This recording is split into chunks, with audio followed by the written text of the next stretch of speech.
تو آپ علیہ السلام نے فرمایا فیہ ولدت وفیہ انزل علیہ، اس دن میں پیدا ہوا اور اس دن مجھ پر پہلی وحی نازل ہوئی۔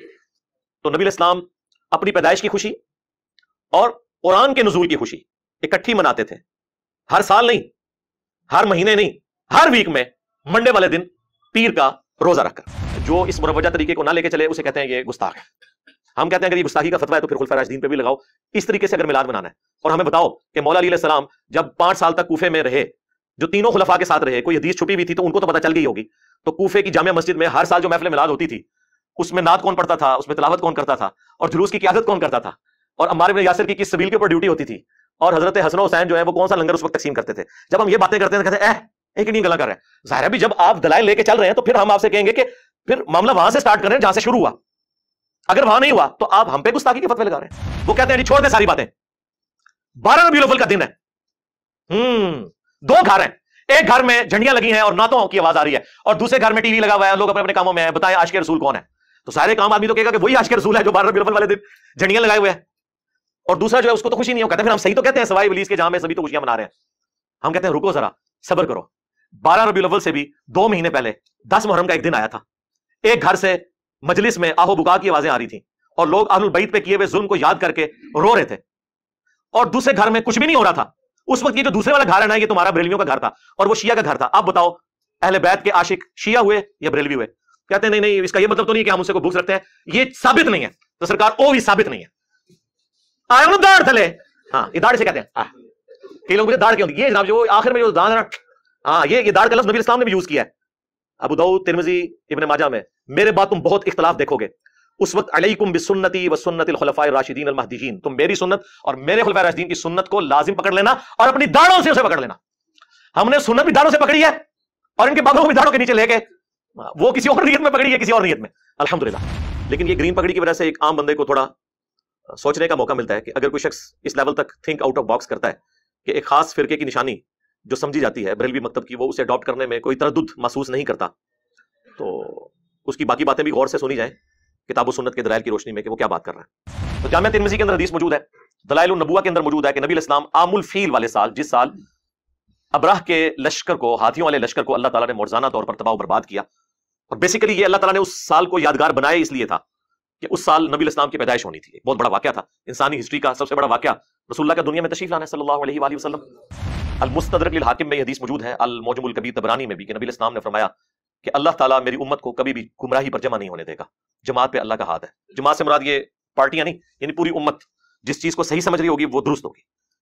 اس حد تک تو امت صحیح سمجھتی ہے کہ محرم میں اہل البیت کا ذکر ہو، رمضان میں رمضان کا ذکر ہو، روزوں کا ذکر ہو، اس کے مسائل بیان ہو، ربیع الاول کے موقع پر نبی الاسلام کی شخصیت کو ڈسکس کیا جائے۔ جو بند اور اہل حدیث نے تو جھوٹ مشہور کر دیا کہ 12 ربیع الاول وفات کا دن ہے، بریلویوں سے جان چھڑانے کے لیے اس پہ بھی رہتے تو چلے کوئی بات ہضم ہو جاتی، لیکن وہ پھر اس میں اس سے بھی آگے گئے، انہوں نے کہا کہ یہ تو غم کا دن تھا اور بریلوی اس دن خوشی منا رہے ہیں۔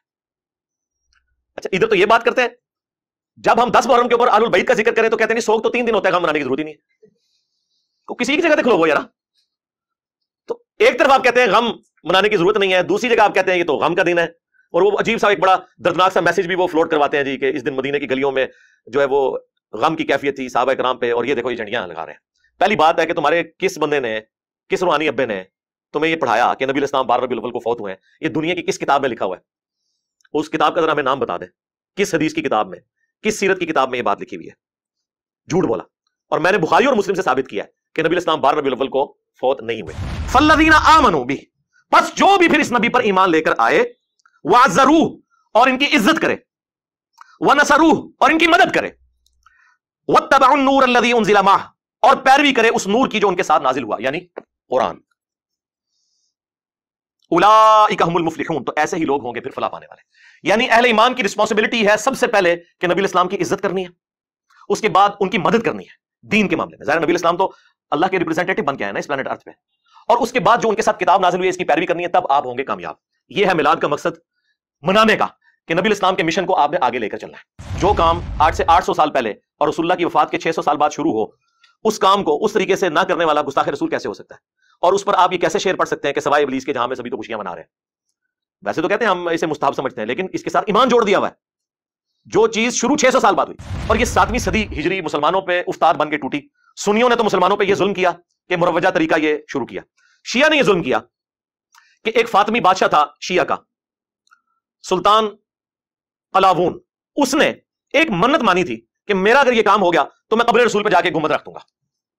678 ہجری میں میلاد شروع ہوا، 604 ہجری میں سنیوں کے زیر قیادت، اور 678 ہجری میں، یعنی یہ 7ویں صدی ہجری بنتی ہے، 6 پوری ہو کے تو 7ویں میں اس نے لکڑی کا ایک گنبد بنوایا اور اسے لا کے قبر رسول کے اوپر رکھ دیا. اس وقت اس کا کلر سفید تھا، گرین کلر تو بہت بعد میں سلطنت عثمانیہ نے اس کو کیا، پہلے سفید گنبد تھا. اور جس نے اسے یہ مشورہ دیا وہ بعد میں معزول ہو گیا، اور لوگ یہ کہتے تھے کہ اس کو سزا ملی ہے اس عمل کی، لیکن بعد میں آج یہ حالت ہے کہ سعودی حکومت کی بھی جرت نہیں ہے گنبد خضرا کو ہٹا دے. جب مسلم شریف میں حدیث ہے، میں تمہیں منع کرتا ہوں قبروں پر عمارت بنانے سے، قبروں کو پکا کرنے سے، قبروں پر بیٹھنے سے، چاہے مجاور بن کے بیٹھنا ہو یا فزیکلی بیٹھنا ہو.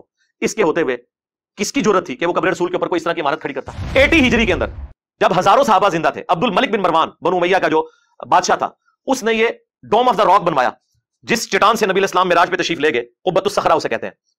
کتنا بڑا ڈوم ہے، گنبد خضرا سے تو بہت بڑا ہے وہ اس زمانے میں بنا ہوا ہے. اور اس سے بھی پیچھے آپ چلے جائیں، سیدنا عمر کے زمانے میں جب رومن امپائر آج کا اربوں ڈالر جزیہ دے رہی تھی مسلمانوں کو، تو حضرت عمر تو سونے کا گنبد بنا کے رکھ سکتے تھے. ٹیکنالوجی موجود تھی.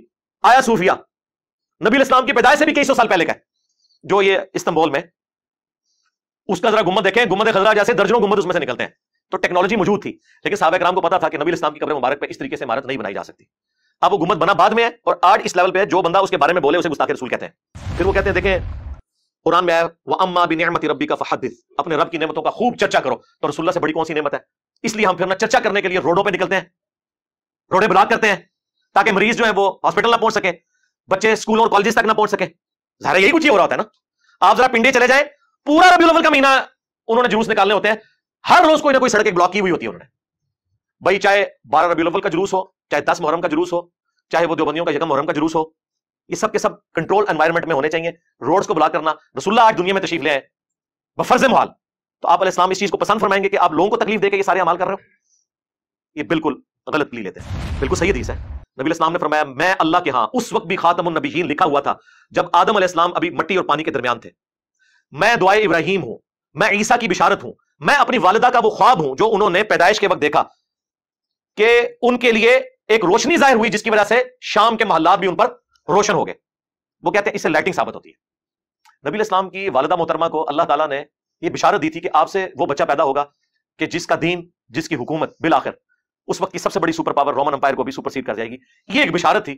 اس سے نبی علیہ السلام کے گھر والوں نے، اہل البیت نے یا خلفائے راشدین نے کبھی رزلٹ نہیں نکالا کہ وہ 12 ربیع الاول کے اوپر لائٹنگ کروانا شروع کرتے. حالانکہ اس وقت بھی دیے مسجدوں میں جلتے تھے، لیکن کوئی ایسا رزلٹ نہیں نکالا گیا. ایک اور بڑا حربہ جس سے وہ دیوبند اور اہل حدیث کو قابو کرتے ہیں، وہ کہتے ہیں تمہارے ابے نے لکھا ہے، ابن تیمیہ نے اقتداء الصراط المستقیم میں، کہ میلاد بنانا اگرچہ بدعت ہے لیکن اس کے پیچھے چونکہ نیت اچھی ہے لہذا ثواب ملے گا. میں جب نیا اہل حدیث کی طرف گیا نا تو بس یہ چند ایک باتیں تھی جن کی وجہ سے مجھے سمجھ آ گئی کہ آپ فرقہ اڈاپٹ کریں گے تو آپ کی چمڑی اترے گی. تو مجھے آج بھی یاد ہے، میں وہ اہل حدیث کی مسجد میں بیٹھا ہوا، یہ 2008 کی بات کر رہا ہوں، آج سے 14 سال پہلے. اس وقت ہمارا یہ عربی والا فتنہ بس جیلم شہر تک ہی تھا.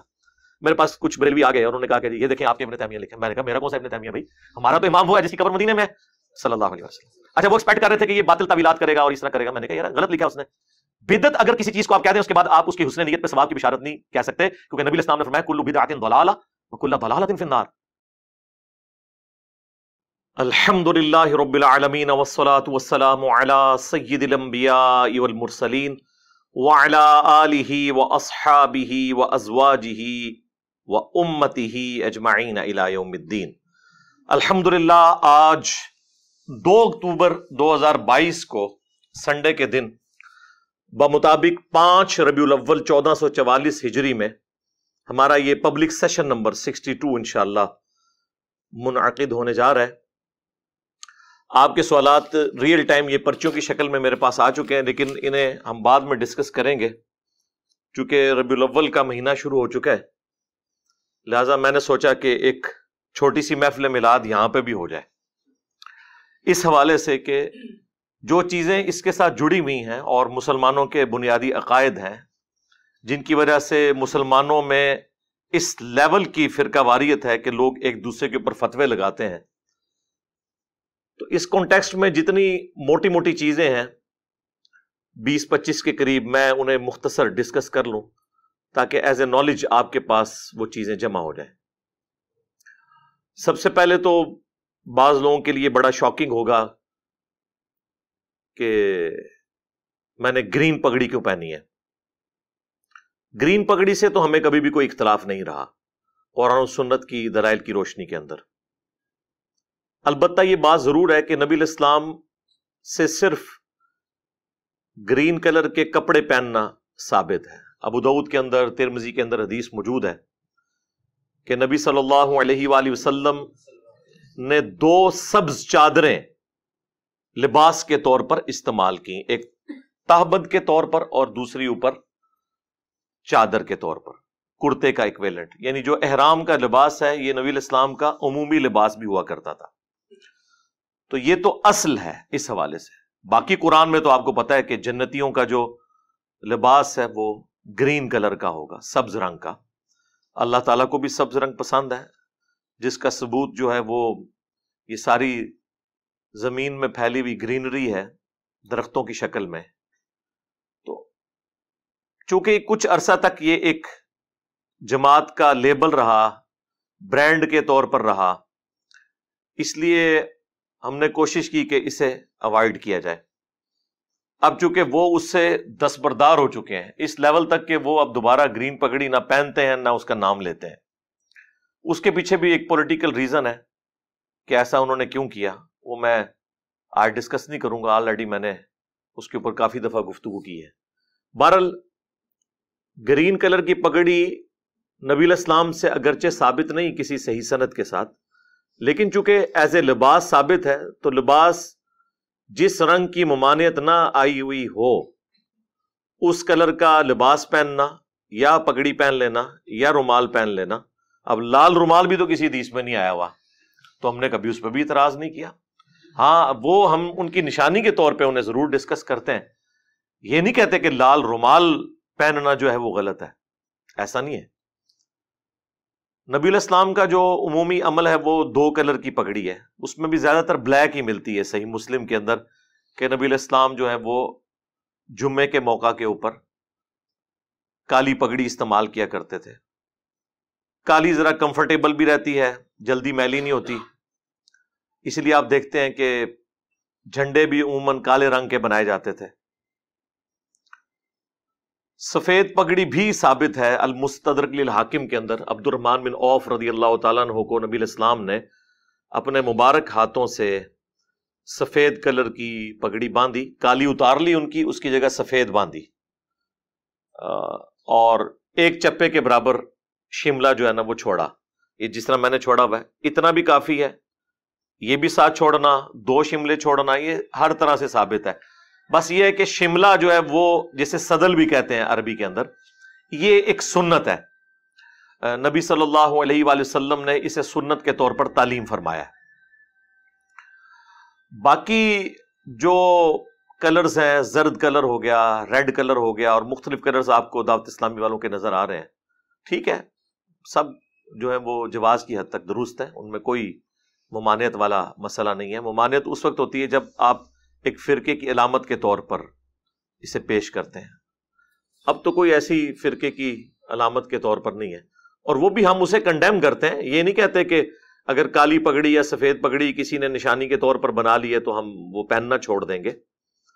جو سنتیں ہیں وہ تو ہم نے ہر حال میں اڈاپٹ کرنی ہے. لیکن یہ گرین پگڑی کی وجہ سے ایک عام بندے کو تھوڑا سوچنے کا موقع ملتا ہے کہ اگر کوئی شخص اس لیول تک تھنک آؤٹ آف باکس کرتا ہے کہ ایک خاص فرقے کی نشانی جو سمجھی جاتی ہے بریلوی مکتب کی، وہ اسے اڈاپٹ کرنے میں کوئی تردد محسوس نہیں کرتا، تو اس کی باقی باتیں بھی غور سے سنی جائیں کتاب و سنت کے دلائل کی روشنی میں کہ وہ کیا بات کر رہا ہے. تو آج کی گفتگو کی طرف آتے ہیں. میں نے کچھ پوائنٹس بس اشارتاً نوٹ کر لیے تھے تاکہ کوئی چیز رہ نہ جائے. سب سے ضروری چیز کہ نبی صلی اللہ علیہ وآلہ وسلم کی پیدائش کا جو مہینہ، سال اور دن کون سا ہے. دیکھیں عیسوی اعتبار سے جو اس وقت چل رہا ہے، جسے اے ڈی بھی ہم کہتے ہیں، اینو ڈومینی، ایئر آف دا لارڈ، یعنی حضرت عیسیٰ علیہ السلام کی پیدائش کا سال. عوام میں تو مشہور ہے کہ یہ after death of Jesus Christ ہے. یہ بالکل غلط ہے، ایسا نہیں ہے. اس کا مطلب ہے لیٹن زبان کا یہ ورڈ ہے ایئر آف دا لارڈ، آقا کی پیدائش کا سال۔ اب چونکہ زیادہ تر ایتھیزم کا زور ہے، بلکہ ایتھیزم بھی نہیں کہنا چاہیے، سیکولرزم، جس میں مذہب کی کوئی اتنی امپورٹنس نہیں ہے، تو اس کے ایکویلنٹ انہوں نے ایک ورڈ اب ڈیوائز کیا ہے، سی ای، کامن ایرا، اور B C E, before common era, یا کامن ایرا بھی ہم بول دیتے ہیں اردو میں۔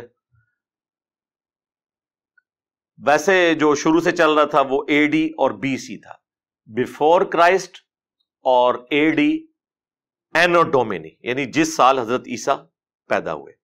تو ہمیں یہ فخریہ طور پر اے ڈی لفظ کو یوز کرنا چاہیے، اس کا تعلق ایک پیغمبر کے ساتھ ہے۔ اس اعتبار سے نبی الاسلام کی جو پیدائش کا سال ہے وہ 571 ہے، جو آج 2 اکتوبر 2022 ہے۔ تو یہ جو ہمارا سن عیسوی چل رہا ہے، اس میں نبی الاسلام کی پیدائش کا سال 571 اے ڈی ہے، بمطابق 22 اپریل، جو کیلکولیشن سے پتا چلتا ہے۔ اور آپ کی ڈیتھ کا جو ایئر ہے وہ 632 ہے، 8 جون 632 عیسوی۔ عرب کے اندر اس وقت سال نہیں چلتے تھے، بلکہ بڑے بڑے ایونٹس کے ذریعے سالوں کو یاد رکھا جاتا تھا۔ نبی الاسلام کی پیدائش جس سال ہوئی اس سال بہت بڑا ایونٹ ہوا، عام الفیل والا واقعہ، جو قرآن میں بھی اللہ تعالیٰ نے رپورٹ کیا۔ ابراہ کا لشکر اللہ تعالیٰ نے برباد کر دیا تھا، جو خانہ کعبہ کے اوپر چڑھائی کے لیے آیا تھا۔ نبی الاسلام اس سال پیدا ہوئے۔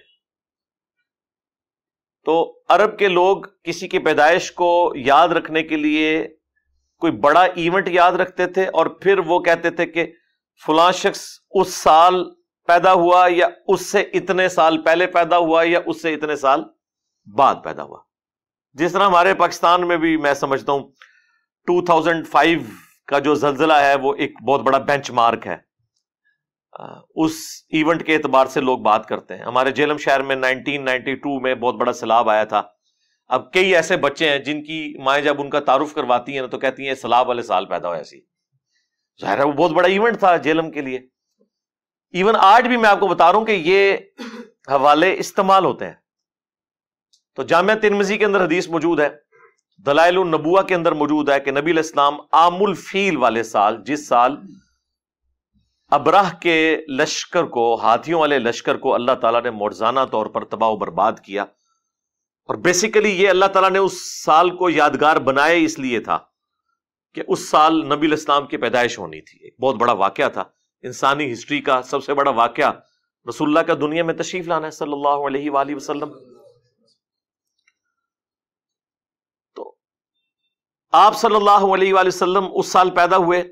اب آپ کی پیدائش کا جو دن ہے اس کے اوپر تو کنسنسس ہے کہ وہ منڈے کا دن ہے۔ وہ صحیح مسلم کے اندر حدیث موجود ہے، نبی علیہ السلام منڈے کا روزہ رکھتے تھے۔ پوچھا گیا آپ روزہ کیوں رکھتے ہیں؟ صحیح مسلم میں 2750 نمبر حدیث ہے، کنٹینیوس نمبرنگ میں۔ تو آپ علیہ السلام نے فرمایا فیہ ولدت وفیہ انزل علیہ، اس دن میں پیدا ہوا اور اس دن مجھ پر پہلی وحی نازل ہوئی۔ تو نبی علیہ السلام اپنی پیدائش کی خوشی اور قرآن کے نزول کی خوشی اکٹھی مناتے تھے، ہر سال نہیں، ہر مہینے نہیں، ہر ویک میں منڈے والے دن پیر کا روزہ رکھ کر۔ اچھا، اب تاریخ کیا تھی اس کے حوالے سے ہمارے پاس جو سب سے یعنی قریبی کوئی اگر مواد ملتا ہے تو وہ دلائل النبوہ، امام بیہقی کی کتاب میں محمد بن اسحاق تابعی کا قول ہے، جو انس بن مالک کے شاگرد ہیں، 150 ہجری میں فوت ہوئے۔ وہ کہتے ہیں کہ نبی علیہ السلام عام الفیل والے سال 12 ربیع الاول کو منڈے کے دن پیدا ہوئے، اور آلموسٹ یہی الفاظ شیعہ کے ہاں اصول الکافی، جس طرح ہمارے ہاں صحیح بخاری ہے، ان کی جو حدیث کی ٹاپ آف لسٹ کتاب ہے اصول الکافی، اس میں جو 110 نمبر چیپٹر ہے وہ نبی علیہ السلام کی پیدائش سے متعلق ہے۔ اس میں بھی موجود ہے کہ نبی علیہ السلام 12 ربیع الاول کو پیدا ہوئے. لہذا منڈے کا دن 12 ربیع الاول کی تاریخ یہ اہل سنت اور اہل تشیع کے ہاں کتابوں کی حد تک تو ایگریڈ اپان ہے. پریکٹیکلی شیعہ جو ہے وہ 17 ربیع الاول کو منا رہے ہیں. اہل سنت میں جو بریلوی مکتب ہے وہ 12 ربیع الاول کو ایمفیسائز کرتا ہے، جبکہ اہل حدیث اور دیوبند 9 ربیع الاول کی بات کرتے ہیں. اپنے اپنے طریقے سے سارے منا ہی رہے ہوتے ہیں. کوئی اسے امام الانبیاء کانفرنس کہہ کے مناتا ہے، کوئی سیرت النبی کانفرنس کے ذریعے، کوئی میلاد مصطفیٰ کانفرنس کے ذریعے صلی اللہ علیہ وآلہ وسلم. بہرحال اس کے اوپر اتنا تو کنسنسس ہو چکا ہے کہ ربیع الاول کے مہینے میں ہمیں نبی علیہ السلام کی سیرت کو، آپ کے کردار کو، آپ کے معجزات کو، آپ کے دنیا میں آنے کے مقصد کو ڈسکس کرنا ہے. جمعے کے خطبوں کے اندر تمام مکاتب فکر کے لوگ ڈسکس کرتے ہیں اور اس پہ اجماع ہو چکا ہے. تو اجماع خود بہت بڑی دلیل ہے. المستدرک للحاکم میں یہ حدیث موجود ہے، المعجم الکبیر طبرانی میں بھی، کہ نبی علیہ السلام نے فرمایا کہ اللہ تعالیٰ میری امت کو کبھی بھی گمراہی پر جمع نہیں ہونے دے گا. جماعت پہ اللہ کا ہاتھ ہے. جماعت سے مراد یہ پارٹیاں نہیں، یعنی پوری امت جس چیز کو صحیح سمجھ رہی ہوگی وہ درست ہوگی. اس حد تک تو امت صحیح سمجھتی ہے کہ محرم میں اہل البیت کا ذکر ہو، رمضان میں رمضان کا ذکر ہو، روزوں کا ذکر ہو، اس کے مسائل بیان ہو، ربیع الاول کے موقع پر نبی علیہ السلام کی شخصیت کو ڈسکس کیا جائے. باقی یہ جو کچھ اپنے اپنے انداز میں جو میلاد منایا جا رہا ہے دنیا کے مختلف کونوں کے اندر، جھنڈیوں کی شکل میں، جلوسوں کی شکل میں، خانہ کعبہ شریف، روزہ شریف کے ماڈل بنا کے، اب تو اس لیول تک لوگ چلے گئے کہ ان ماڈلز کے سامنے کھڑے ہو کے دعائیں بھی کر رہے ہوتے ہیں اور ان کے اپنے علماء چیخ رہے ہوتے ہیں کہ یہ کیا حرکت کر رہے ہو، لیکن ان کی بات کوئی ماننے کے لیے تیار ہی نہیں ہوتا. زیادہ زور اس لیے نہیں لگاتے کہ انہیں خطرہ ہے کہ وہ ہم پہ ہی نہ فتویٰ لگا دیں کہ یہ بھی کہیں انجینئر کو تو نہیں سنتا، تو اس لیے پھر وہ ایک خاص لمٹ کو کراس نہیں کرتے. یہی ہوتا ہے جب آپ سنت کے راستے کو چھوڑتے ہیں تو پھر ایک ایکسٹریم لیول تک چیزیں چلی جاتی ہیں جو آپ کے قابو نہیں آتی. ہاں، جہاں تک اللہ کو منظور ہوتا ہے وہاں تک اللہ تعالیٰ کی غیبی تائید ہوتی ہے. تو غیبی تائید اس لیول تک تو ہے کہ ہم ربیع الاول میں ڈسکس کریں، کیوں نہ کریں. یعنی اس سے بڑا کوئی موقع نہیں ہے کہ نبی علیہ السلام کے پیدائش کے مقصد کو، آپ کی سیرت کو، آپ کے معجزات کو، آپ کی صورت کو، ان ساری چیزوں کو ڈسکس کیا جائے. اس میں کوئی دوسری رائے نہیں ہے. یہ تو بہت بڑی بدبختی ہے کہ کوئی اس مہینے کے اندر ان چیزوں کا ذکر ہی نہ کرے اور ہر اوٹ پٹانگ ٹاپکس جو ہیں وہ اپنے جمعے کے خطبوں کا حصہ بنا لیں. پولیٹیکل ٹاپکس بھی، اپنے فرقوں کے فضول قسم کے ٹاپکس، ان کو تو ڈسکس کریں اور نبی علیہ السلام کے دنیا میں آنے کے مقصد کو، آپ کے میلاد کو، آپ کی سیرت کو، آپ کی صورت اور معجزات کو ڈسکس نہ کریں. تو یہ تو بدبختی کسی کی ہو سکتی ہے. اور اس لیول پہ چیزیں شروع سے چلتی آ رہی ہیں. ہمیں اختلاف ان چیزوں کے اوپر ہے جو یہ بعد میں چیزیں مطلب اس لیول پہ ایڈ ہوئی ہیں کہ آج وہ قابو نہیں آ رہی کسی کی. اس کے اوپر ہم بات کرتے ہیں وقتاً فوقتاً اور احسن طریقے سے اپنا پوائنٹ آف ویو لوگوں کے سامنے رکھتے ہیں. اچھا، اب آپ کو حیران کن بات بتاؤں. فتاوی رضویہ کے اندر اعلی حضرت نے نبی علیہ السلام کی پیدائش کی تاریخ 8 ربیع الاول لکھی ہے. ہاں، اور غنیت الطالبین میں شیخ عبد القادر جیلانی نے 10 محرم الحرام لکھی ہے اور اسی کو راجع قرار دیا ہے.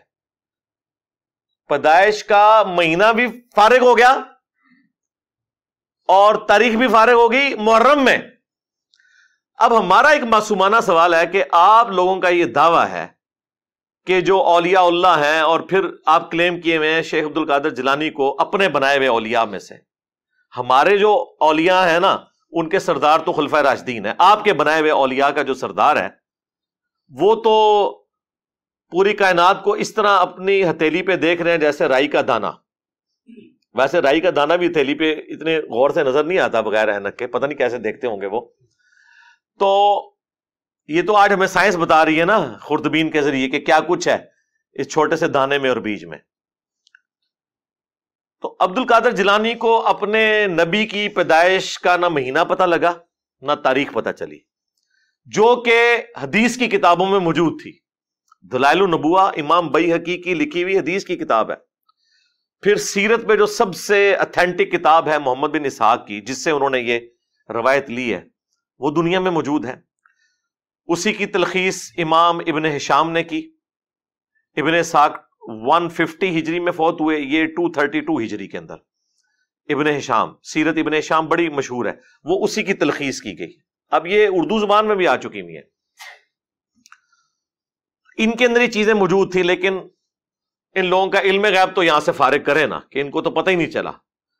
صرف علم غیب فارغ نہیں ہوگا، علم دین بھی فارغ ہوگا. کہ ہمارے بچوں کو تو پتہ ہے کہ دلائل النبوہ، اب دلائل النبوہ حدیث کی جو کتاب ہے وہ شیخ عبد القادر جیلانی کی پیدائش سے پہلے دنیا میں موجود تھی، اور سیرت ابن ہشام تو بہت ہی پرانی تھی، اور سیرت ابن اسحاق تو اس سے بھی پہلے تھی.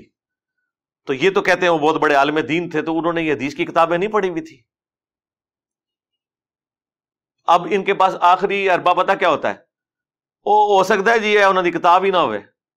ہاں اسی بھی یہی چاہنے ہاں کہ اتنے ہی آؤ، یہ ساری کتاباں کرو دریا برد اور قرآن و سنت ہوتے آ جاؤ، چھڈو انہوں نے.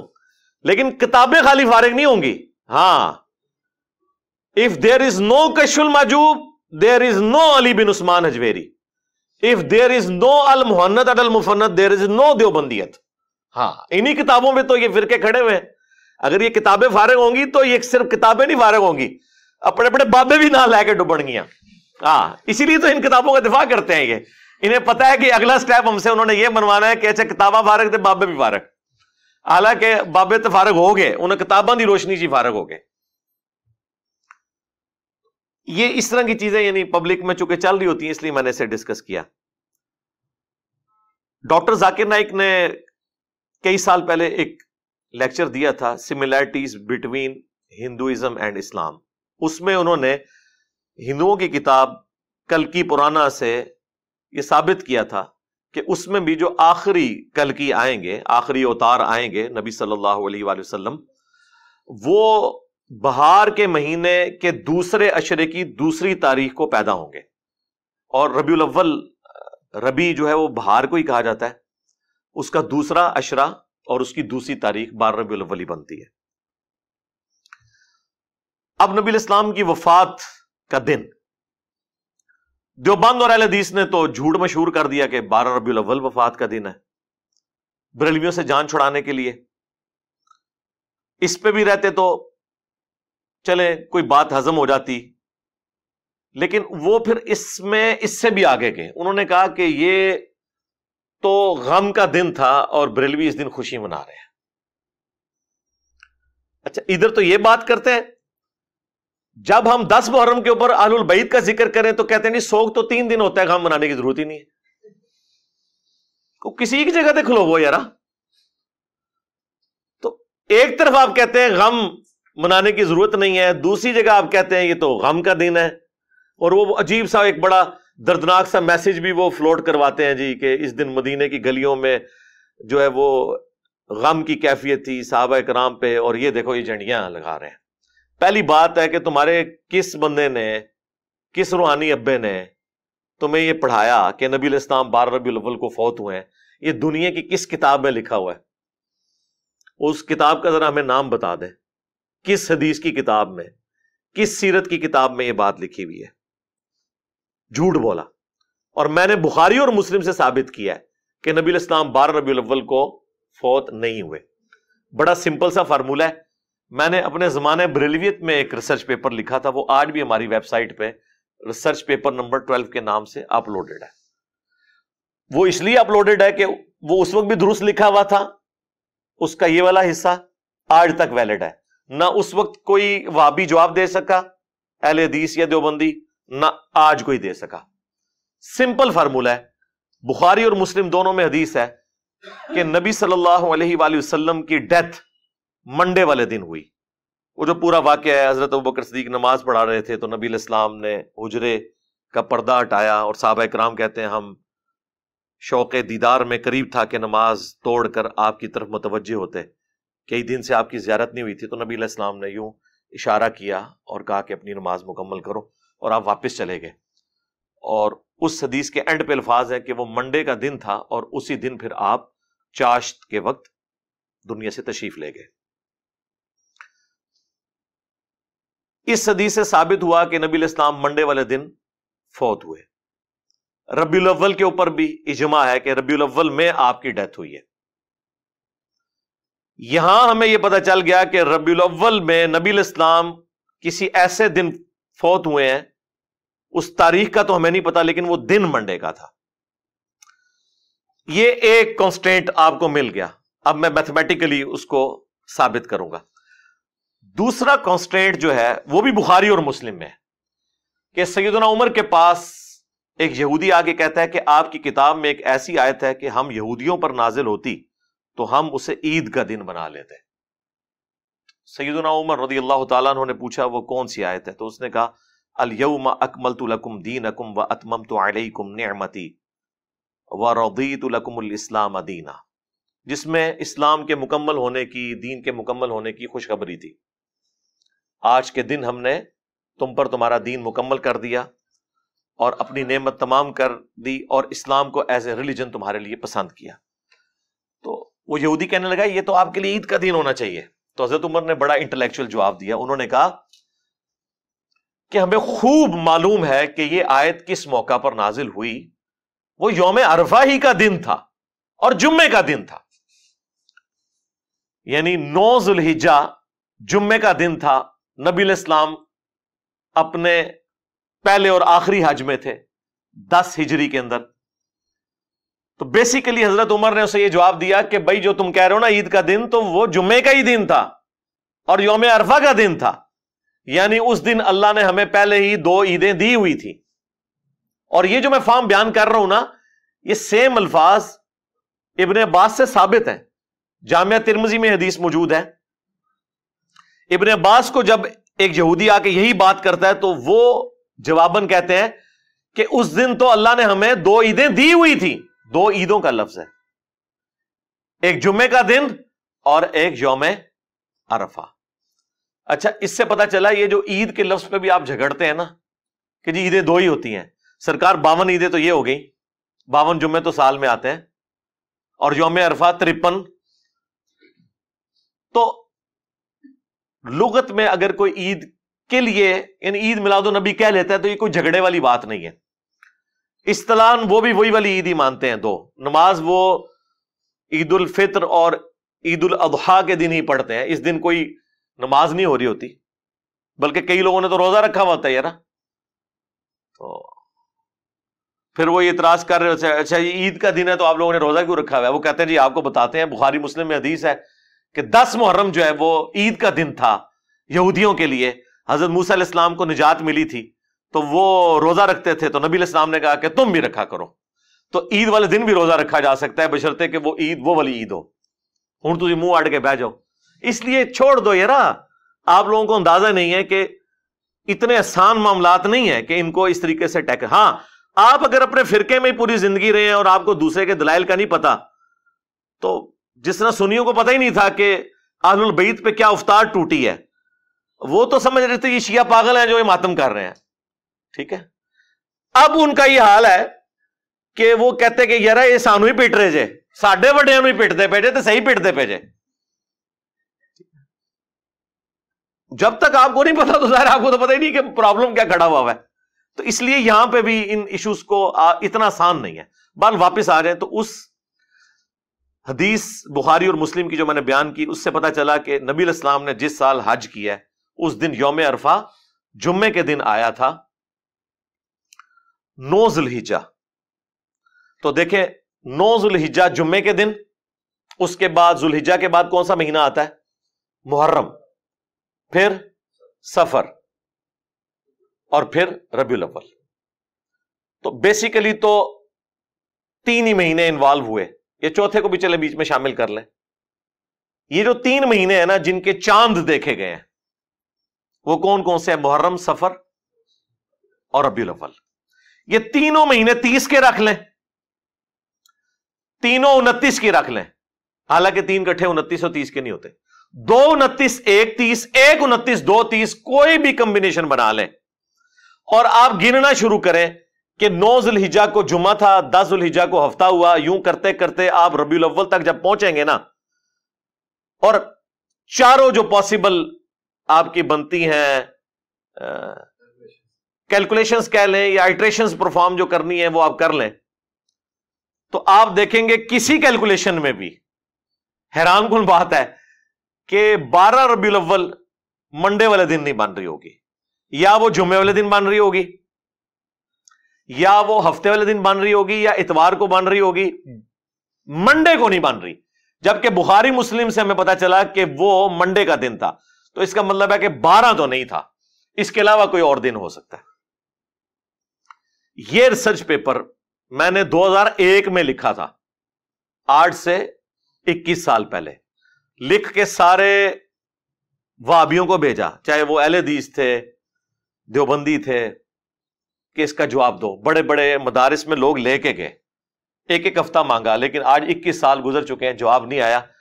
شیخ زبیر لذیذ صاحب سے میری 2008 میں بات ہوئی تو وہ مجھے کہنے لگے میرے پاس بھی آیا تھا، تو میں نے کہا آپ ہی جواب لکھ دیتے۔ کہتے جواب کیا لکھتے، صحیح لکھا ہوا تھا، لیکن خاموشی اختیار کر لی۔ ہونا تو چاہیے تھا کہ اگر صحیح لکھا تھا تو کہتے کہ ٹھیک لکھا ہوا ہے۔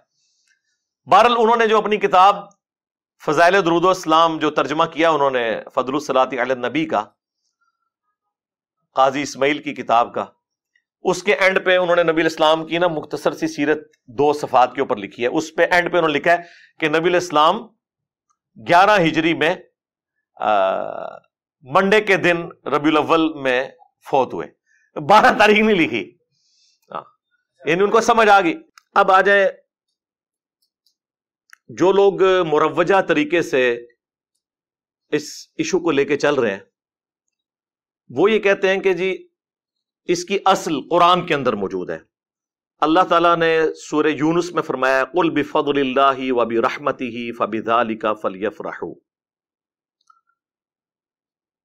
کہ اے نبی تم فرماؤ کہ اللہ کے فضل اور رحمت کے ملنے کے اوپر خوشیاں مناؤ، اور یہ اس سے بہتر ہے جو تم نے دنیا کا متاع جوڑ رکھا ہے۔ وہ کہتے ہیں کہ جی قرآن کا واضح فتویٰ ہے کہ اللہ کا فضل اور رحمت ملے تو خوشیاں مناؤ۔ وہ کہتے ہیں اس سے بڑی کیا رحمت ہوگی کہ وما ارسلناک الا رحمت للعالمین، اور پھر ایسی رحمت اور ایسی نعمت کہ سورہ آل عمران میں اللہ تعالیٰ فرما رہا ہے لقد من اللہ علی المؤمنین اذ بعث فیہم رسولا، بے شک اللہ تعالیٰ کا احسان ہوا ہے مومنین کے اوپر کہ ان میں سے ہی ایک رسول ان میں مبعوث ہوئے، یتلو علیہم آیاتہ ویزکیہم ویعلمہم الکتاب والحکمہ وان کانوا من قبل لفی ضلال مبین، جو ان پر اللہ کی آیات تلاوت کرتے ہیں، ان کا تزکیہ کرتے ہیں، انہیں کتاب و حکمت سکھاتے ہیں، اس سے پہلے یہ کھلی گمراہی میں تھے۔ تو کہتے ہیں کہ یہ اللہ نے وہ احسان کیا جسے قرآن میں احسان کے طور پر بیان کیا ہے، لہٰذا احسان بھی ہے، رحمت بھی ہے، اور قرآن کہہ رہا ہے کہ اللہ کے فضل اور رحمت کے اوپر خوشیاں مناؤ۔ تو اس لیے ہم میلاد اس طریقے سے مناتے ہیں کہ رسول اللہ سے بڑا کوئی احسان نہیں۔ ہم کہتے ہیں رکو ذرا، صبر کرو، بالکل ٹھیک کہہ رہے ہو، لیکن اس طریقے پر مناؤ جو نبی علیہ السلام نے تعلیم فرمایا ہے۔ صحیح مسلم میں فیہ ولدت وفیہ انزل علیہ، پوچھا گیا پیر کے روزے کے بارے میں، فرمایا اس دن میں پیدا ہوا اور اس دن مجھ پر پہلی وحی نازل ہوئی۔ تو نبی علیہ السلام نے جشن قرآن اور جشن میلاد منڈے کا روزہ رکھ کر منایا ہے۔ اور مزے کی بات بتاؤں، یہ سورہ یونس کی جو آیات ہے نا، یہ اسپیسیفکلی نزول قرآن کے بارے میں ہے۔ یا ایہا الناس قد جاءتکم موعظۃ من ربکم، یہاں سے یہ سٹارٹ ہوتا ہے، اے لوگو بے شک تمہارے پاس اللہ کی طرف سے واضح و نصیحت والی کتاب نازل ہو گئی جو دلوں کو لگے ہوئے روگ کا علاج ہے اور رحمت ہے مومنین کے لیے۔ پھر ساتھ اللہ نے فرمایا قل بفضل اللہ وبرحمتہ، اللہ کے فضل اور رحمت کے اوپر خوشیاں مناؤ۔ یہ اسپیسیفکلی قرآن کے بارے میں تھا۔ اب آپ اس کو جوڑ لیں صحیح مسلم کی حدیث کے ساتھ کہ نبی علیہ السلام نے قرآن اور اپنی پیدائش کی خوشی کو جمع کیا اور فرمایا فیہ ولدت وفیہ انزل علیہ، اس دن میں پیدا ہوا اور اس دن مجھ پر پہلی وحی نازل ہوئی۔ جشن قرآن اور جشن میلاد یہ اکٹھے نبی علیہ السلام نے منائے۔ مجھے بتائیں جو اسپیسیفکلی نبی علیہ السلام نے جس خوشی کا اظہار اپنی پیدائش کے ساتھ کیا وہ قرآن کی خوشی تھی، اور ہمارے علماء ہماری پبلک کو یہ بتاتے ہیں قرآن حدیث ڈائریکٹ نہیں پڑھنا، گمراہ ہو جاؤ گے۔ یہ کون سا جشن قرآن ہے کہ آپ قرآن کی آیات اپنی ہر نماز کی ہر رکعت میں پڑھیں، ایاک نعبد و ایاک نستعین، اور پھر نماز کے بعد آپ بابوں کو پکارنا شروع کر دیں، مرے ہوئے لوگوں کو اللہ کے مقابلے پر ٹھہرا لیں، خواہ بندے کہہ کر ٹھہرائیں خواہ کسی بھی طریقے سے، وہ ہمارے نفع نقصان کے مالک ہی نہیں ہے۔ تو جشن قرآن پریکٹیکلی یہ ہے کہ آپ اس توحید کے اوپر چلیں، اور جشن رسول یہ ہے کہ آپ نبی علیہ السلام کی عظمت اپنے دل میں بٹھائیں، اور اس کے بعد نبی علیہ السلام کی جو دعوت ہے اس کو آگے لے کر چلیں۔ یہ ہے کام کرنے کا، اور یہ بات میں اپنی طرف سے نہیں کر رہا۔ ربیع الاول کے اس موقع پر میں تمام مسلمانوں سے ریکویسٹ کروں گا کہ سورۃ الاعراف کی جو آیت نمبر 157 ہے نا، اسے ایک دفعہ ضرور کور کریں، تاکہ آپ کو پتہ چلے کہ بینگ امتی ہماری کیا رسپانسبلٹی ہے میلاد کے حوالے سے، کہ نبی علیہ السلام کی جو دنیا میں تشریف آوری ہے، آپ کی جو پیدائش ہے، اس میں سے ہم نے رزلٹ کیا نکالنا ہے، اور کون سے اہل ایمان ہیں جن کے ایمان کو اللہ تعالیٰ نے قبول کیا ہے۔ یہ 157 نمبر آیت ہے، اسپیسیفکلی نبی علیہ السلام کے حوالے سے کہ ان پر ایمان لانے والے لوگ کون سے ہیں۔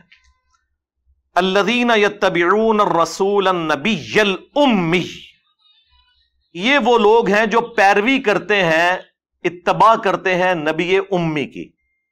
نبی امی ام القرا یعنی مکے کے رہنے والے، اور امی ان معنوں میں کہ نبی علیہ السلام نے دنیا میں کسی سے تعلیم حاصل نہیں کی تھی، آپ لکھنا پڑھنا نہیں جانتے تھے، اور یہ آپ کا عیب نہیں تھا، آپ کی خوبی تھی، کیونکہ سورۃ العنکبوت میں اللہ تعالیٰ نے فرمایا کہ اگر یعنی اس قرآن کے نزول سے پہلے نہ اپنے دائیں ہاتھ سے آپ کچھ لکھ سکتے تھے، نہ کتاب میں کچھ پڑھ سکتے تھے، اگر ایسا ہوتا تو یہ بات کافروں کو شک میں مبتلا کر دیتی کہ یہ کتاب آپ نے خود لکھی ہے۔ ڈاکٹر اقبال کا شاعر ہونا خوبی ہے، ہمارے نبی کا شاعر ہونا خامی ہوگی۔ وما علمناہ الشعر وما ينبغی لہ، ہم نے ان کو شعر کہنا نہیں سکھایا، اور نہ یہ ان کی شان کے لائق ہے۔ تو نبی علیہ السلام کے شان ہی نہیں ہے کہ آپ اپنے دائیں ہاتھ سے کچھ لکھ سکتے یا کتاب میں کچھ پڑھ سکتے۔ یہ نبی علیہ السلام کا معجزہ تھا امی ہونا۔ تو اللہ تعالیٰ فرماتا ہے کہ اہل ایمان وہ ہیں جو پیروی کرتے ہیں اس نبی امی کی، الذی یجدونہ مکتوبا عندہم فی التوراۃ، جسے وہ لکھا ہوا پاتے ہیں اپنے پاس موجود کتاب توراہ میں، والانجیل اور انجیل میں، یأمرہم بالمعروف، جو کہ حکم دیتے ہیں انہیں نیک کاموں کا، وینہاہم عن المنکر، اور برائی سے روکتے ہیں، وَيُحِلُّ لَهُمُ الطَّيِّبَاتِ، اور ان پر حلال کرتے ہیں پاکیزہ چیزیں، اللہ تعالیٰ کے حکم سے شریعت پہنچاتے ہیں، وَيُحَرِّمُ عَلَيْهِمُ الْخَبَائِثِ، اور جو خبیث گندی چیزیں ہیں وہ حرام کرتے ہیں، وَيَضَعُ عَنْهُمْ إِصْرَهُمْ، اور جو ان پر بوجھ پڑے ہوئے تھے نا توہمات کے، وہ ان سے ہٹاتے ہیں، وَالْأَغْلَالَ الَّتِي كَانَتْ عَلَيْهِمْ، اور جو ان کی گردنوں میں توق پڑے ہوئے تھے نا، سپرسٹیشنس اور خام خواہ کی خود ساختہ شریعت جو مشرکین عرب میں چل رہی تھی، وہ یہ نبی ان کی گردنوں سے توق اتارتے ہیں، یہ غلامی کے توق سے ان کو آزاد کرتے ہیں۔ فَالَّذِينَ آمَنُوا بِهِ، پس جو بھی پھر اس نبی پر ایمان لے کر آئے، وَعَزَّرُوهُ، اور ان کی عزت کرے، وَنَصَرُوهُ، اور ان کی مدد کرے، وَاتَّبَعُوا النُّورَ الَّذِي أُنزِلَ مَعَهُ، اور پیروی کرے اس نور کی جو ان کے ساتھ نازل ہوا، یعنی قرآن۔ أُولَئِكَ هُمُ الْمُفْلِحُونَ، تو ایسے ہی لوگ ہوں گے پھر فلاح پانے والے۔ یعنی اہل ایمان کی رسپانسبلٹی ہے سب سے پہلے کہ نبی علیہ السلام کی عزت کرنی ہے، اس کے بعد ان کی مدد کرنی ہے دین کے معاملے میں۔ ظاہر نبی علیہ السلام تو اللہ کے ریپرزینٹیٹو بن کے آئے نا اس پلانٹ ارتھ پہ، اور اس کے بعد جو ان کے ساتھ کتاب نازل ہوئی ہے اس کی پیروی کرنی ہے، تب آپ ہوں گے کامیاب۔ یہ ہے میلاد کا مقصد منانے کا، کہ نبی علیہ السلام کے مشن کو آپ نے آگے لے کر چلنا ہے۔ اب یہ جو مروجہ سارا سلسلہ ہے یہ 7ویں صدی ہجری کے اندر شروع ہوا. اس سے پہلے دنیا میں اس طریقے سے میلاد نہیں منایا جاتا تھا. 604 ہجری میں ایک ایوبی بادشاہ تھا، صلاح الدین ایوبی کی نسل کے اندر. وہ آپ کو پتا ہے ایوبی سلطنت بھی قائم ہوئی، پھر اس کے بعد سلطنت عثمانیہ تو اسے بھی سپرسیڈ کر دی. اب یہ آپ کو ارطغرل ڈرامے کی وجہ سے کافی ساری چیزیں پتہ چل چکی ہیں. تو 604 ہجری کے اندر الملک المظفر ایک بادشاہ تھا، اس نے یعنی میلاد کے موقع پر علماء کو بلایا اور ایک پروگرام کروایا، اور وہاں پہ کچھ علماء کی اس نے خدمت بھی کی. ایک نے بیچ میں خوش ہو کے کتاب بھی لکھ دی میلاد شریف کی برکات کے اوپر، اور پھر ایک سلسلہ سٹارٹ ہو گیا. یعنی آج سے آلموسٹ آپ سمجھ لیں 800 سال پہلے، یعنی پہلے 600 سال میں یہ مروجہ طریقہ نہیں تھا. اور یہ وہ باتیں ہیں خود اعلیٰ حضرت بریلوی نے بھی لکھی ہوئی ہیں فتاوی رضویہ کے اندر. جو کام آج سے 800 سال پہلے اور رسول اللہ کی وفات کے 600 سال بعد شروع ہو، اس کام کو اس طریقے سے نہ کرنے والا گستاخ رسول کیسے ہو سکتا ہے؟ اور اس پر آپ یہ کیسے شعر پڑھ سکتے ہیں کہ سوائے ابلیس کے جہاں میں سبھی تو خوشیاں منا رہے ہیں؟ ویسے تو کہتے ہیں ہم اسے مستحب سمجھتے ہیں، لیکن اس کے ساتھ ایمان جوڑ دیا ہوا ہے. جو چیز شروع 600 سال بعد ہوئی، اور پھر 1588 عیسوی کے اندر، آج سے آلموسٹ آپ سمجھ لیں 450 سال پہلے، جب سلطنت عثمانیہ اپنے عروج پہ تھی، انہوں نے پریکٹیکلی تینوں براعظموں میں پھیلی ہوئی سلطنت عثمانیہ اس میں 12 ربیع الاول کی چھٹی اناؤنس کر دی، جو آج تک پاکستان میں بھی چل رہی ہے. یہ اصل میں جو اس پورے معاملے کو گود لیا ہے وہ سلطنت عثمانیہ نے لیا ہے، اور وہ پوری دنیا کے اندر پھیلا. سعودی حکومت کے آنے سے پہلے مکہ مدینے میں بھی میلاد کے جلوس نکلتے تھے. خود شاہ ولی اللہ دہلوی نے اپنے جو وہ زمانے کا ذکر کیا کہ جب میں حرمین گیا تو میں نے وہ میلاد کے جلوس دیکھے. یہ سارا کچھ ہوتا تھا 1925 سے پہلے. اس لیے آپ دیکھیں جب المہند علی المفند لکھی گئی ہے، اس میں ایک اعتراض حسام الارمین میں یہ بھی ہوا تھا کہ یہ میلاد کے لیے قیام کرنے کو بدعت کہتے ہیں. تو اس کے جواب میں پھر علماء دیوبند نے کلیریفیکیشن دی کہ ہم میلاد کو بالکل ٹھیک سمجھتے ہیں، بلکہ انہوں نے کہا میلاد تو بہت بڑی چیز ہے، ہم تو نبی علیہ السلام کے گدے اور اس گدے کے پیشاب کے ذکر کو بھی اپنے لیے سادہ سمجھتے ہیں، ہم کیوں میلاد کے خلاف ہوں گے؟ ہم صرف کہتے ہیں کہ میلاد کے موقع پر آپ قیام نہ کریں، باقی پوری مجلس کریں. خیر وہ آپ یہ بھی کرنا چھوڑ گئے ہیں. اور اس وقت انہوں نے جواب ان کو یہ دیا تھا، اور فیصلہ ہفت مسئلہ جو امداد اللہ مہاجر مکی نے وہ 7 مسائل جو لکھے، اس میں میلاد والا بھی ہے، وہ تو خود منایا کرتے تھے. بعد میں خیر چونکہ تھوڑا ہارڈ لائنر ہو گئے دیوبندی اہل حدیث کے ساتھ رہ کے، اور پھر یہ انہوں نے راہیں جدا کر لی، ورنہ پرانے بزرگ یہ سارے کام کرتے رہے. کیونکہ ظاہر سلطنت عثمانیہ ہی کی تو اولاد ہیں یہ سارے حنفی، چاہے بریلوی ہو یا دیوبندی ہو، تو ظاہر حکومتی لیول پہ انہی کے بزرگ تھے. اس وقت سعودی حکومت سے پہلے حرمین بھی سلطنت عثمانیہ کے انڈر تھا، تو وہاں پہ یہ سارے کام ہوتے تھے. اسے کوئی برا نہیں سمجھتا تھا، بلکہ ثواب کا. بلکہ آج بھی مدینہ شریف میں، مکہ شریف میں کتنے عربی ہیں جو لائٹنگ بھی کرواتے ہیں اور بڑے لیول پہ محفل میلاد کرواتے ہیں. وہ چونکہ وہاں کے شہری ہیں، ان کو اس طرح سعودی حکومت کوئی ہاتھ ڈال نہیں سکتی، تو وہ سارے پروگرام اس طریقے سے بھی چل رہے ہیں. لیکن میں آپ کو بتا رہا ہوں یہ 7ویں صدی ہجری میں شروع ہوا، اس کے بعد پھر سلطنت عثمانیہ نے اسے گود لیا، اور آج یہ حال ہے کہ جو اس مروجہ طریقے کو نہ لے کے چلے اسے کہتے ہیں یہ گستاخ ہے. ہم کہتے ہیں اگر یہ گستاخی کا فتویٰ ہے تو پھر خلفائے راشدین پہ بھی لگاؤ.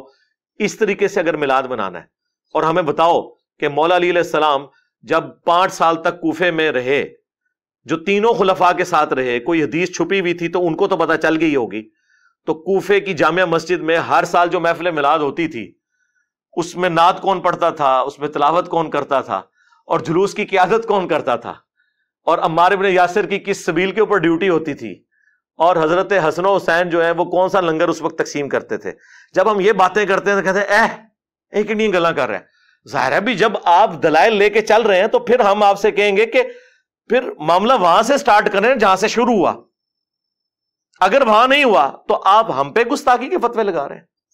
اور یہ 7ویں صدی ہجری مسلمانوں پہ افتاد بن کے ٹوٹی، سنیوں نے تو مسلمانوں پہ یہ ظلم کیا کہ مروجہ طریقہ یہ شروع کیا. شیعہ نے یہ ظلم کیا کہ ایک فاطمی بادشاہ تھا شیعہ کا، سلطان قلاوون. اس نے ایک منت مانی تھی کہ میرا اگر یہ کام ہو گیا تو میں قبر رسول پہ جا کے گنبد رکھ دوں گا.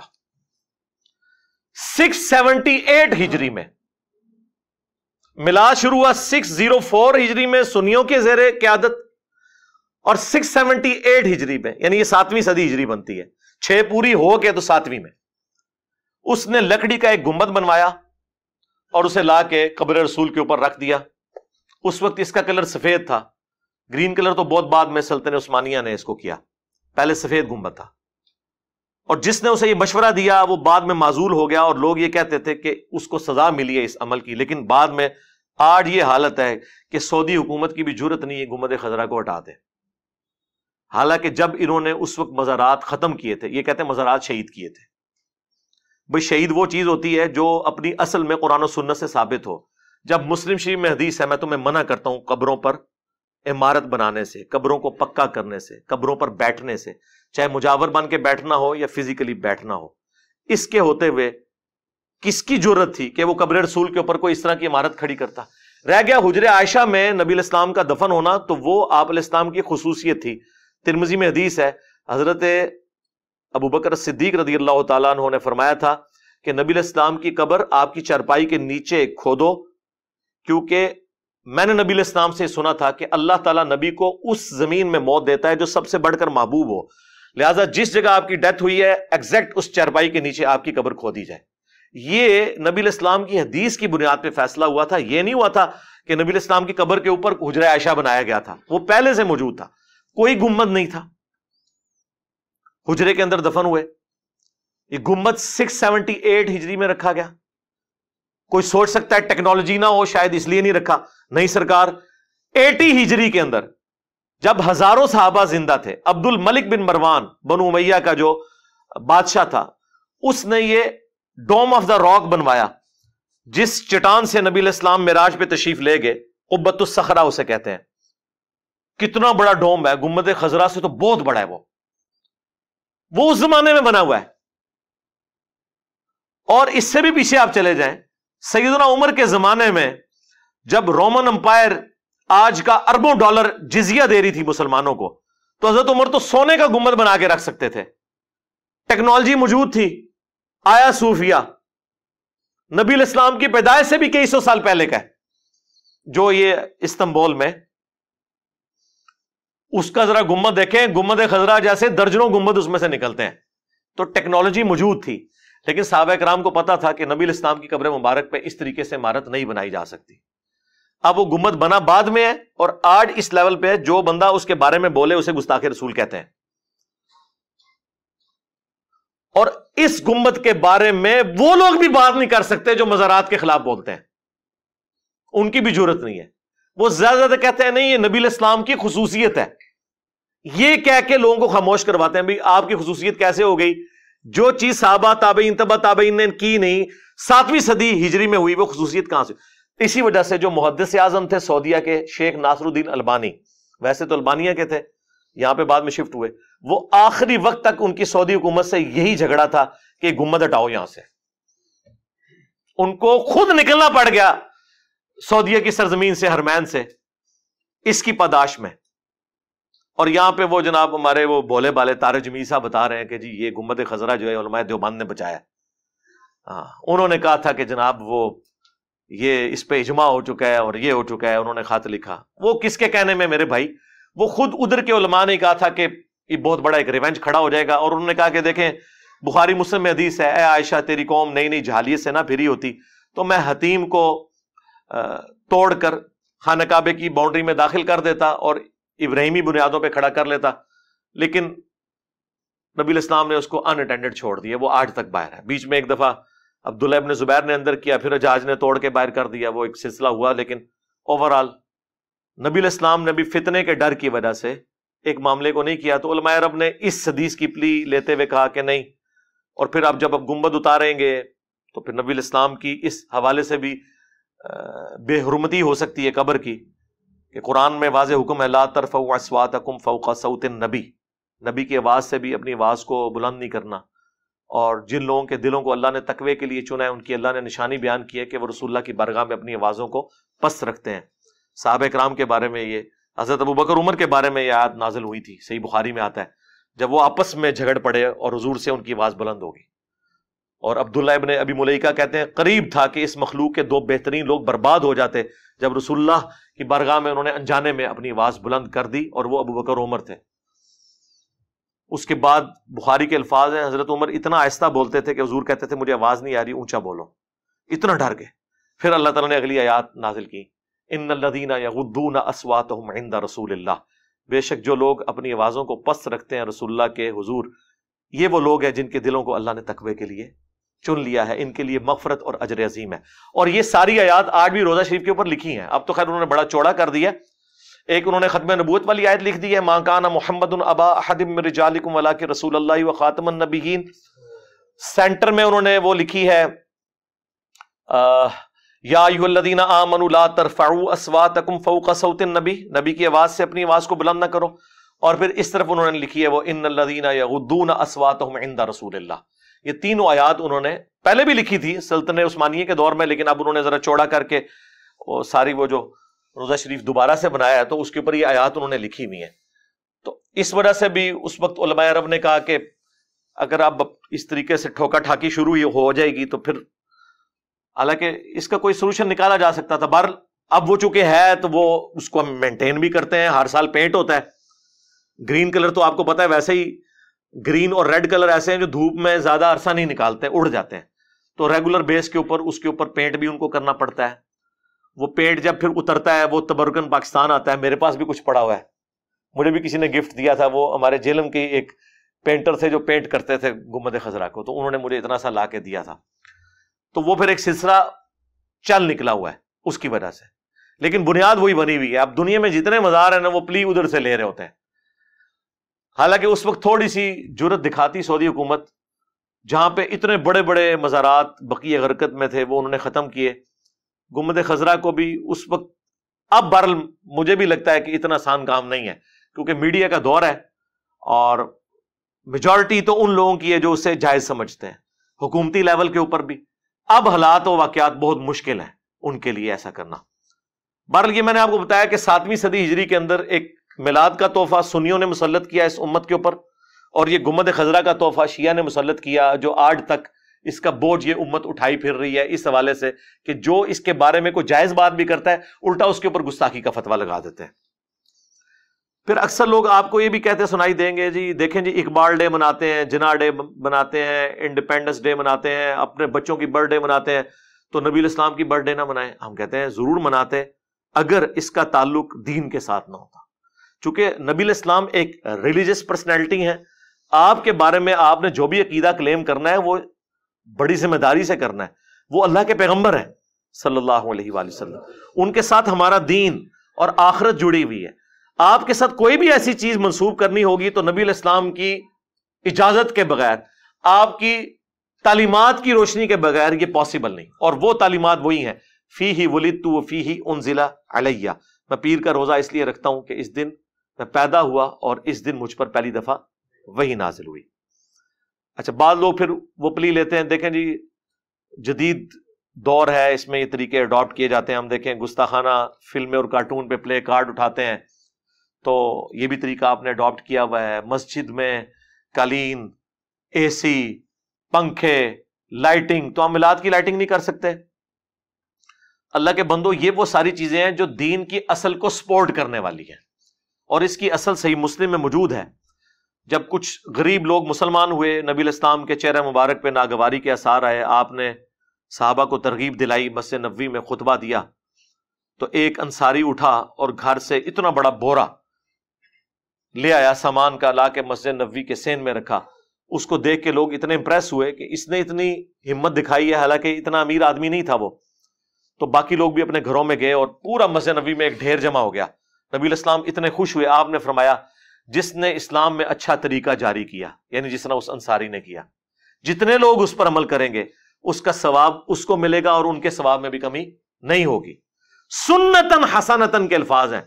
ہاں بدعتن حسنتن نہیں ہے. اور جس نے برا طریقہ جاری کیا سنتن سیئتن.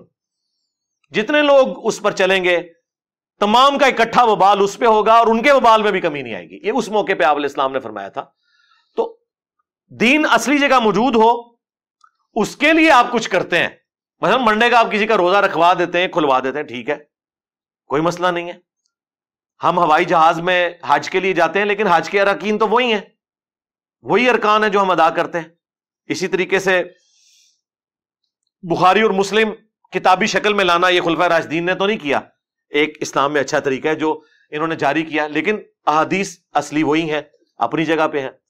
قرآن کو پرنٹ کرنا پرنٹنگ پریس کے اوپر دین اصلی جگہ ہے. الیکٹرانک کاؤنٹر یوز کرنا تسبیحات کے لیے, پڑھ رہے اس میں سبحان اللہ الحمدللہ, یا غوث تو نہیں پڑھنا نا.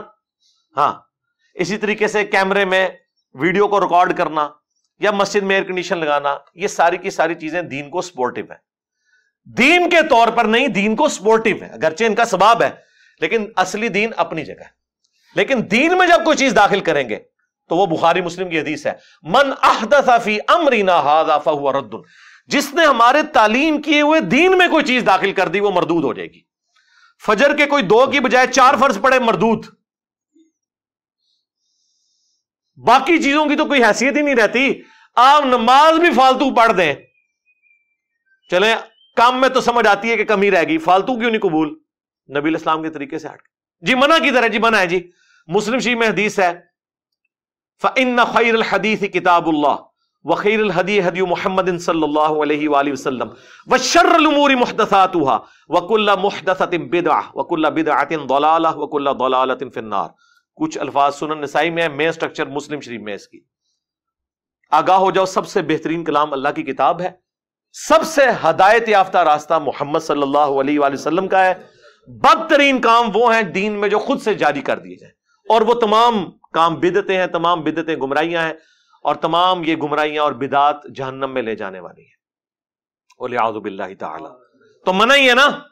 ایک جملے میں بخاری مسلم میں حدیث ہے کہ مجھے اللہ نے جوامع کلمات کے ساتھ مبعوث کیا ہے, ایک جملہ بولتا ہوں سب کچھ کور. جی رفع دین کا حکم کدھر ہے؟ جی بخاری میں ہے. مسلم میں بھی حدیث موجود ہے مالک بن حویرث والی, بخاری میں ذرا تفصیل کے ساتھ ہے. غزوہ تبوک کے موقع پر آئے تھے وہ 20 نوجوان, جب واپس جانے لگے تو نبی علیہ السلام نے فرمایا صلو کما رأیتمونی اصلی, نماز اس طرح پڑھنا جس طرح مجھے نماز پڑھتے ہوئے دیکھا ہے. اور مالک بن حویرث ہی بخاری مسلم میں روایت کر رہے ہیں کہ میں نے رسول اللہ کو نماز پڑھتے ہوئے دیکھا, شروع کرتے وقت وہ ہاتھ اٹھاتے, رکوع میں جاتے وقت اٹھاتے, اور رکوع سے سر اٹھاتے وقت اٹھاتے. بخاری میں صرف ہاتھ اٹھانے کا ذکر ہے, مسلم میں ہے کانوں تک اٹھاتے ہیں, کانوں تک بھی ثابت ہے اور کندھوں تک بھی. تو مالک بن حویرث نبی علیہ السلام کی وفات سے 1.5 سال پہلے مسلمان ہوئے ہیں, اور ایک جملے میں اس طرح نماز پڑھنا جس طرح مجھے پڑھتے ہوئے دیکھ رہے ہو. اب جو عمل نبی علیہ السلام نے کیا ہے وہ عمل جب وہ رپورٹ کر رہے ہیں تو اس میں شامل ہے. جی حکم کدھر ہے؟ حکم موجود ہے بخاری کے اندر, بلکہ جلسہ استراحت بھی روایت کیا ہے مالک بن حویرث نے بخاری میں کہ وہ پہلی رکعت میں اور تیسری رکعت میں اس وقت تک کھڑے نہیں ہوتے تھے قیام کے لیے جب تک کہ وہ بیٹھ نہ جائیں. اس کے علاوہ بھی بخاری میں نبی علیہ السلام نے تیزی سے ایک صحابی کو نماز پڑھتے ہوئے دیکھا تھا, تو اس میں آپ علیہ السلام نے کیا فرمایا تھا؟ سکون سے نماز ادا کرو, تکبیر کہو, پھر قرات کرو, پھر رکوع میں, پھر جب پہلا سجدہ کرو تو بیٹھ جاؤ, پھر دوسرا سجدہ کرو, پھر بیٹھو, اور پھر اگلی رکعت کے لیے کھڑے ہو. اس میں جلسہ استراحت کا حکم ہے. 6251 نمبر حدیث ہے صحیح بخاری کے اندر. تو یہ جوامع کلمات ہے. جب نبی علیہ السلام نے کہہ دیا کہ میرا طریقہ اس کے علاوہ گمراہی ہے تو منع. پھر اگلا پتہ کہتے ہیں نہیں ٹھیک ہے, ثابت نہیں ہے, منع بھی نہیں ہے, لیکن گناہ کا کام تو نہیں ہے نا, اس میں کون سا گناہ ہو گیا؟ ہم کہتے ہیں رکو ذرا, صبر کرو. جنازے کی اذان کہاں پہ منع ہے؟ جی وہ ثابت نہیں ہے. نہیں یہ تو دلیل نہیں آپ نے لینی. آپ کہتے تھے منع کہاں ہے؟ جی منع تو نہیں. عید کی اذان کوئی منع نہیں, صرف حدیثوں میں یہ آئے کہ دیتے نہیں تھے, منع تو کہیں نہیں کی. اور بخاری مسلم میں حدیث ہے اذان کی آواز سن کر شیطان جو ہے وہ پیٹ پھیر کر بھاگ جاتا ہے، اس کی ہوا خارج ہو جاتی ہے، تو عید والے دن تو 2 اذانیں ہونی چاہیے. جو لوگ سال بعد مسجد میں آتے ہیں شیطان کو بھگایا جائے، لیکن نبی علیہ السلام نے نہیں دی. اس کی وجہ سے اقامت بھی نہیں ہوتی. نماز دن کی ہے اور جہرن ہوتی ہے، حالانکہ دن کی نمازیں سری ہیں، ظہر و عصر. صرف جمعہ جہرن ہے اور عید کی نماز جہرن ہے. کیوں؟ نبی علیہ السلام نے اس طرح تعلیم فرمایا. منع نہ جنازے کی اذان ہے نہ عید کی. پھر وہاں کہیں گے نہیں ثابت نہیں ہے. بس آپ کو جواب مل گیا کہ آپ بھی جو کچھ کر رہے ہیں وہ ثابت نہیں ہے. اس کو آپ گستاخی کی کیٹیگری میں لے جا کر اور ایک جذباتی طریقے سے اپنے معاملات کو لے کے چلنا یہ بالکل غلط ہے. پھر وہ کہتے ہیں، دیکھیں قرآن میں آیا وَأَمَّا بِنِعْمَةِ رَبِّكَ فَحَدِّثْ، اپنے رب کی نعمتوں کا خوب چرچا کرو. تو رسول اللہ سے بڑی کون سی نعمت ہے؟ اس لیے ہم پھر نہ چرچا کرنے کے لیے روڈوں پہ نکلتے ہیں، روڈیں بلاک کرتے ہیں تاکہ مریض جو ہیں وہ ہاسپٹل نہ پہنچ سکیں، بچے سکولوں اور کالجز تک نہ پہنچ سکیں. ظاہر ہے یہی کچھ ہی ہو رہا ہوتا ہے نا. آپ ذرا پنڈے چلے جائیں، پورا ربیع الاول کا مہینہ انہوں نے جلوس نکالنے ہوتے ہیں، ہر روز کوئی نہ کوئی سڑک ایک بلاک کی ہوئی ہوتی ہے انہوں نے. بھائی چاہے 12 ربیع الاول کا جلوس ہو، چاہے 10 محرم کا جلوس ہو، چاہے وہ دیوبندیوں کا 1 محرم کا جلوس ہو، یہ سب کے سب کنٹرول انوائرمنٹ میں ہونے چاہیے. روڈز کو بلاک کرنا، رسول اللہ آج دنیا میں تشریف لے آئے بفرض محال، تو آپ علیہ السلام اس چیز کو پسند فرمائیں گے کہ آپ لوگوں کو تکلیف دے کے یہ سارے اعمال کر رہے ہو؟ یہ بالکل غلط پلی لیتے ہیں.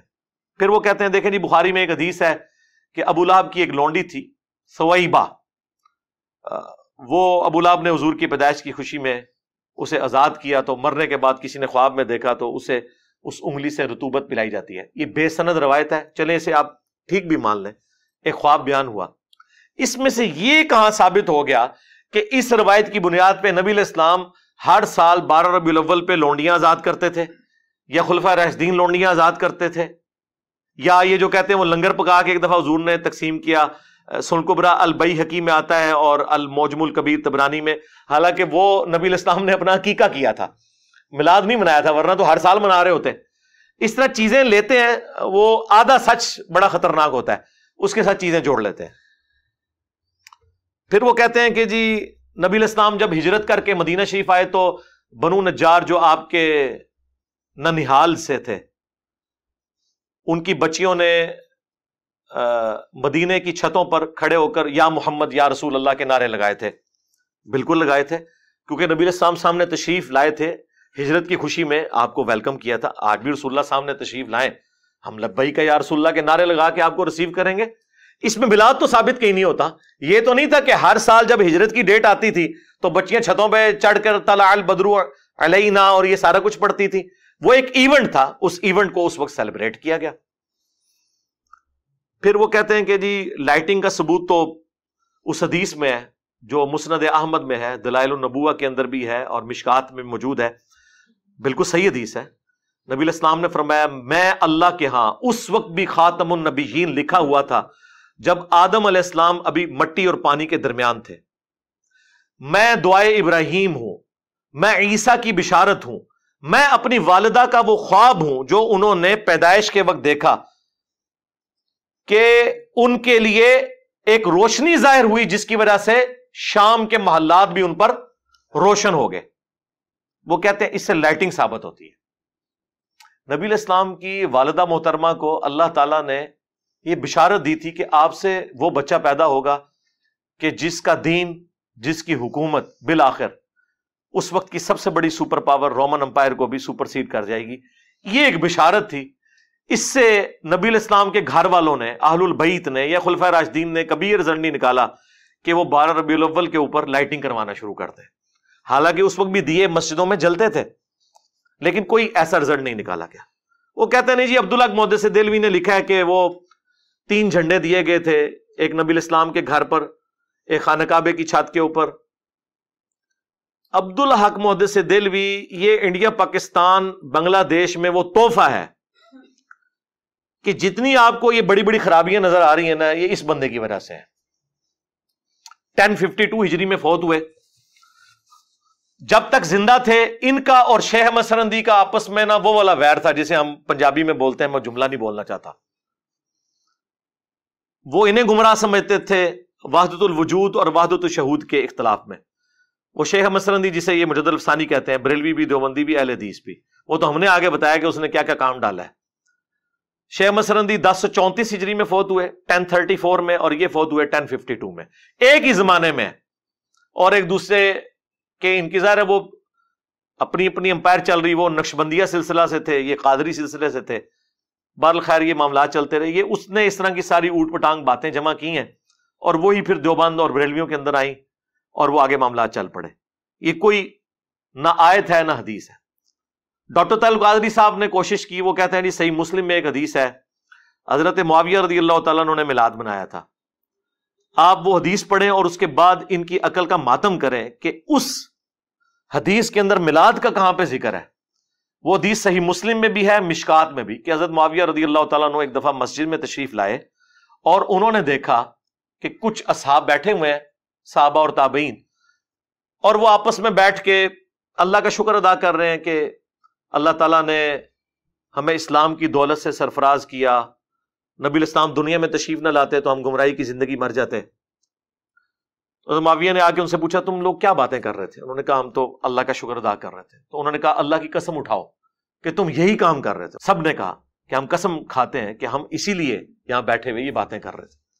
تو حضرت معاویہ نے کہا رضی اللہ تعالیٰ عنہ کہ یہ میں نے بدگمانی کی وجہ سے قسم نہیں اٹھوائی تم سے، بلکہ اس لیے قسم اٹھوائی ہے کہ ایک دفعہ ہم بھی رسول اللہ کی مسجد میں اسی طرح بیٹھے تھے اور حضور ہمارے پاس تشریف لائے، اور آپ نے بھی ہم سے آ کے اسی طریقے سے پوچھا اور پھر قسم اٹھوائی اور پھر بتایا کہ میرے پاس جبرائیل علیہ السلام آئے تھے اور انہوں نے اللہ کی طرف سے مجھے بشارت دی ہے کہ اللہ تعالیٰ آپ کے ان ساتھیوں کی وجہ سے فرشتوں میں فخر فرما رہا ہے.